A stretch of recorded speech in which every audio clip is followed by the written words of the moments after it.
ես իմ վստահ համոզմունք ունեմ, որ 10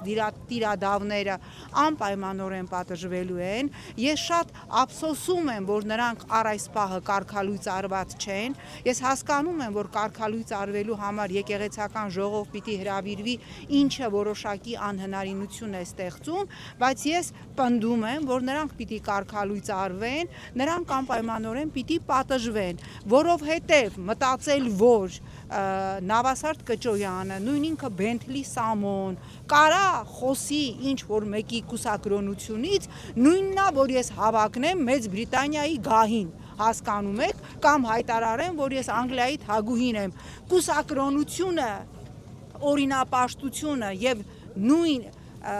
Նավասարդ Կճոյանն Company-ի դեպ ես այստեղ ցիտելու եմ Նիկոլ Փաշինյանին։ Հիշենք նույն ազգային ժողովի ամբիոնից Նիկոլի հայտարարությունները Նավասարդ Կճոյանի մասին։ Ես աշխատել եմ մի թերթում հայկական ժամանակում Նիկոլի հետ, որտեղ եթե կար 5 ղժալու պերսոնաժ, կներեք այդ բառիս համար, դրանցից մեկը Նավասարդ Կճոյանն էր, որին քնքշորեն հայկական ժամանակում մենք ասում էինք կճեպ։ Եվ ահա կճեպը Նավասարդ Կճոյանը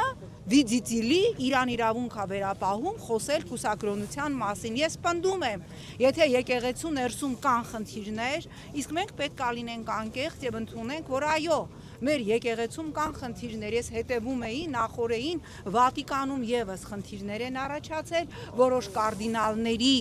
բարեվարկության հետ կապված, բայց ես չեմ տեսել, որ Իտալիայի որևէ ղեկավար իրեն իրավունք վերապահի Հռոմի Պապին ասի, թե դու ինչ պիտի անես։ Այո, կան խնդիրներ։ Մենակ են, որ այդ 10 տիրադավների հետ կապված բազմաթիվ քրեական, այսպես օգտագործեմ Նիկոլի տերմինը, օդում կախված լուրերի համաձայն բազմաթիվ քրեական պատմություններ կան, դա խոսում է արդեն, որ հոգևոր մեր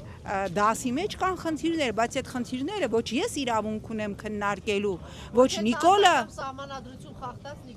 Նիկոլը իրավունք ունի քննարկելու, որովհետև Հայաստանի Հանրապետության սահմանադրությամբ նշված է, որ եկեղեցին պետությունից անկախ կառույց է, պրծավ, վերջ,